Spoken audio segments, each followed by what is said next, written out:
हमारे साथ राहुल देव जी हैं जो वरिष्ठ पत्रकार हैं।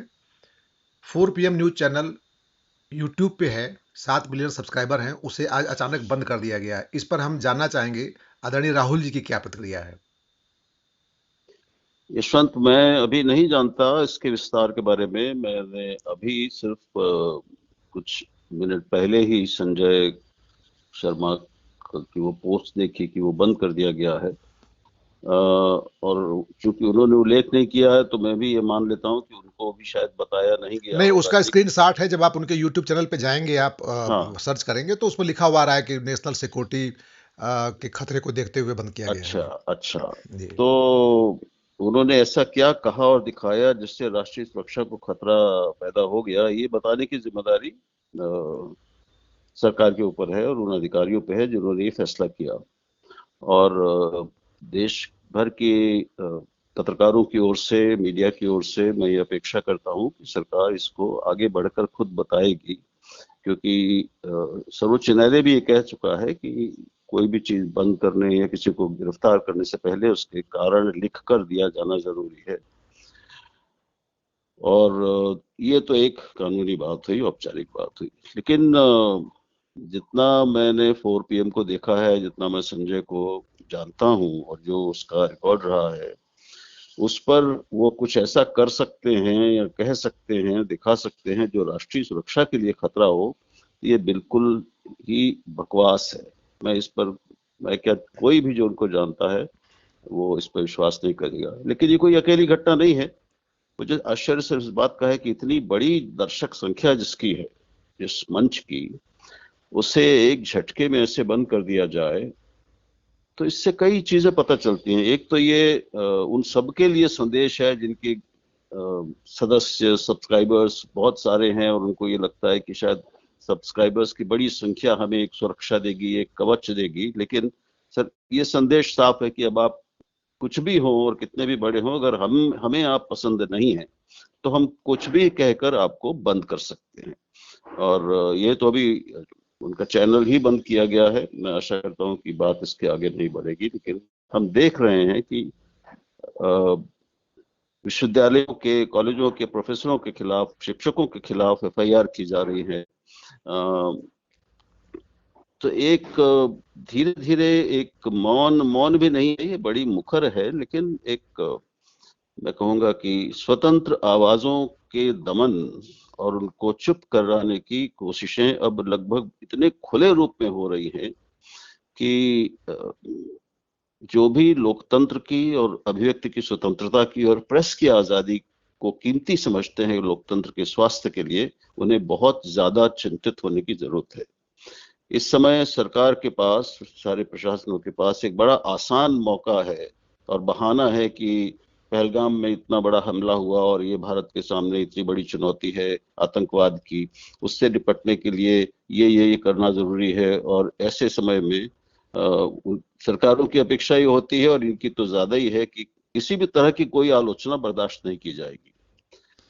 तो ये तो एक बहुत असाधारण स्थिति है, ये तो इमरजेंसी हो गई फिर, सर, अघोषित इमरजेंसी की बात इमरजेंसी। आपने की। एक घोषित आपातकाल था कांग्रेस के राज में, जिसमें एक मीडिया को बुरी तरह कुचला गया था, जिसका प्रोपेगेंडा बीजेपी के लोग भी करते हैं और दिखाते हैं, फिल्में भी बनी हैं और सब लोग उसको निंदा करते हैं। लेकिन एक अघोषित आपातकाल इस समय दिख रहा है जहां पे वो आवाजें जो सत्ता की आलोचना करती हैं या सत्ता में कमियां निकालती हैं या सत्ता के किए करे कहे को पे लेंस लगा के वो चीज़ों को एनालाइज करती हैं, तो इनको कैसे देखते हैं आप? मैंने आज की स्थिति जो है मीडिया की भारत में, कैसे आप उसको ये विश्लेषित बहुत करते हैं? खतरनाक है, बहुत चिंताजनक है, और हमारे देश के लिए, लोकतंत्र के लिए और सारी प्रेस की आजादी के लिए एक बहुत विकट और असाधारण परिस्थिति, असाधारण चुनौती है।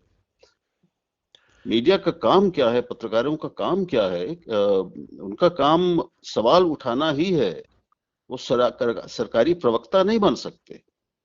बिल्कुल। तो अगर वो अपना बुनियादी काम, जो पत्रकारिता का बिल्कुल बुनियादी आरंभिक काम है और कर्तव्य है और धर्म है, सवाल पूछना, अगर वो भी करने की इजाजत नहीं दी जाएगी, तो आप बता रहे हैं कि हमें सिर्फ तारीफ चाहिए, हमें सिर्फ आपकी चुप चाहिए, या आप हमारी चापलूसी करें। तो अगर चापलूसी और चुप के बीच ही आप चुनने का विकल्प दे रहे हैं मीडिया को, तो आप गला घोंट रहे हैं लोकतंत्र का। ये असंवैधानिक तो है ही, और इस पर सर्वोच्च न्यायालय कितनी फैसले दे चुका है, अभी हाल में ही दे चुका है, कई मामलों में उसने दिए हैं कि इसको बाधित नहीं किया जा सकता। इस मुश्किल दौर में संजय शर्मा जी के लिए आपका क्या संदेश होगा? और मुझे लगता है उनको ये लड़ाई सुप्रीम कोर्ट में तुरंत ले जानी चाहिए। ले जानी ही पड़ेगी उनको, और कोई चारा नहीं है, क्योंकि वो पहले जो प्रक्रिया उसमें शायद वो स्थानीय या हाई कोर्ट में जाएंगे, उसके बाद जो भी नहीं, कुछ होगा उसके विशेष आधार मामलों को पर सुप्रीम कोर्ट सीधे सुनता है जब निश्चय वो। ही जी। निश्चय ही ले जाना चाहिए। जी। बिल्कुल, ये एक पीआईएल का मामला है, ये लोकहित का मामला है, जी। ये एक प्रेस की आजादी का मामला है, और ये संविधान का मामला है, अनुच्छेद 19 एक का। जी। तो ये सरकार पहले बताए तो कि आखिर किस लिए किया गया है। बिल्कुल। क्या कोई पहले चेतावनी दी गई, या पहले कोई नोटिस भेजा गया कि आपने ये दिखाया उसको हटाइए या ये गलत है? ऐसा कुछ हुआ है या नहीं, मेरी जानकारी में नहीं है। जहां तक मैं समझा हूं तो वो नहीं, बिल्कुल ऐसा कुछ नहीं अचानक हुआ है। बंद कर जी। दिया गया, जी। जी। जी। है ना? जी। अचानक ही किया गया ना। पाकिस्तानी चैनलों के साथ हाँ भारत के भी उन चैनलों को बंद कर दिया गया जो सत्ता से सवाल पूछते थे। हाँ, आप पाकिस्तानी चैनलों को बंद करिए, वो आपका वो ठीक है, उसमें कोई कौन कहेगा कि हमें पाकिस्तानी चैनल देखना है बिल्कुल। और उनको मत ये नहीं। जी। तो आप जरूर करिए, लेकिन आप अपने देश के लोगों पर इस तरह की बात करेंगे तो क्या आप दोनों को समकक्ष बना रहे हैं? कि आप कह रहे हैं कि पाकिस्तानी चैनलों और ये भारत के उन चैनल इनके जैसे 4PM जैसे चैनलों के बीच में कोई फर्क नहीं है, दोनों राष्ट्र विरोधी काम कर रहे हैं? क्या बिल्कुल। मजाक है ये? जी। और इनको इन लोगों को अंदाज नहीं होता कि दुनिया में हमारे भारत की छवि, भारतीय लोकतंत्र की और भारतीय राज्य की बारे में छवि क्या बन रही है। पहले ही प्रेस की आजादी के मामले में जो सबसे ताजा रिपोर्ट है, रिपोर्टर्स सेंस फ्रंटियर्स की, यानी वो एक अंतरराष्ट्रीय पत्रकारों का संगठन है जो 2002 से दुनिया के सभी देशों की रैंकिंग करता है प्रेस की आजादी की 5 कसौटियों पर। उसमें जो 2023 की रिपोर्ट है भारत में, उसमें दुनिया के 180 देशों में भारत का स्थान रैंकिंग 149 है, नहीं 151 है। जी। मतलब ये, और आप कितनी रिपोर्ट्स को दुनिया के कहेंगे कि ये भारत के खिलाफ काम करने वाले लोग हैं, ये षड्यंत्रकारी हैं, ये इनकी प्रक्रिया ठीक नहीं है, चयन प्रक्रिया गड़बड़ है। वो दूसरे देशों को भी रैंक करते हैं भाई, उनको भी ऊपर नीचे करते रहते हैं। बिल्कुल।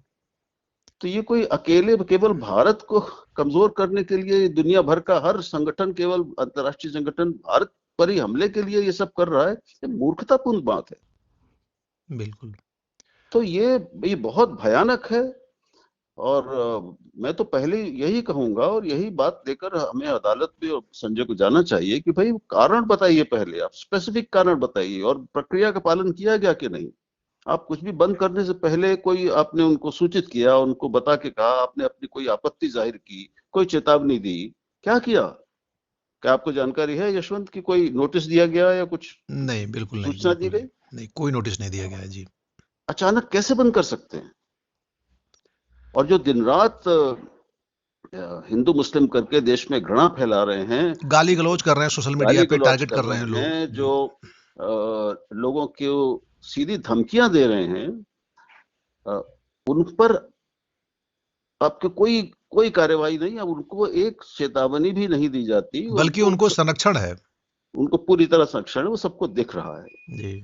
और वो देश में गृह युद्ध की स्थितियां पैदा कर रही है। दो, मतलब इसके लिए कानून बने हुए हैं, संविधान भी कहता है कि आप दो समुदायों के बीच में दुश्मनी नहीं बना सकते, लेकिन वो लगातार कर रहे हैं, सुबह से शाम तक एक ही काम है यूट्यूब के तमाम चैनलों का, और हमारा मुख्य मीडिया भी उसी में शामिल है कि आपको सिर्फ हिंदू मुसलमानों को लड़ाना है, हिंदुओं को भड़काना है कि सारे मुसलमान तुम्हारे दुश्मन हैं, ये भारत के दुश्मन है, इसलिए इनकी यहाँ कोई जगह नहीं।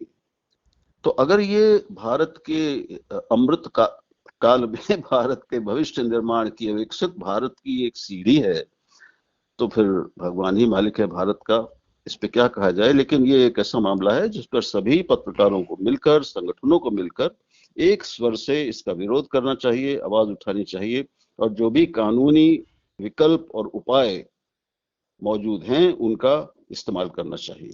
ये मामला वरिष्ठ। छोड़ा नहीं जा सकता, बहुत ज्यादा गंभीर है ये। जी। धन्यवाद भाई साहब। वरिष्ठ पत्रकार राहुल देव जी थे हमारे साथ भड़ासा मीडिया से बातचीत करने के लिए। आपका बहुत बहुत धन्यवाद हृदय से।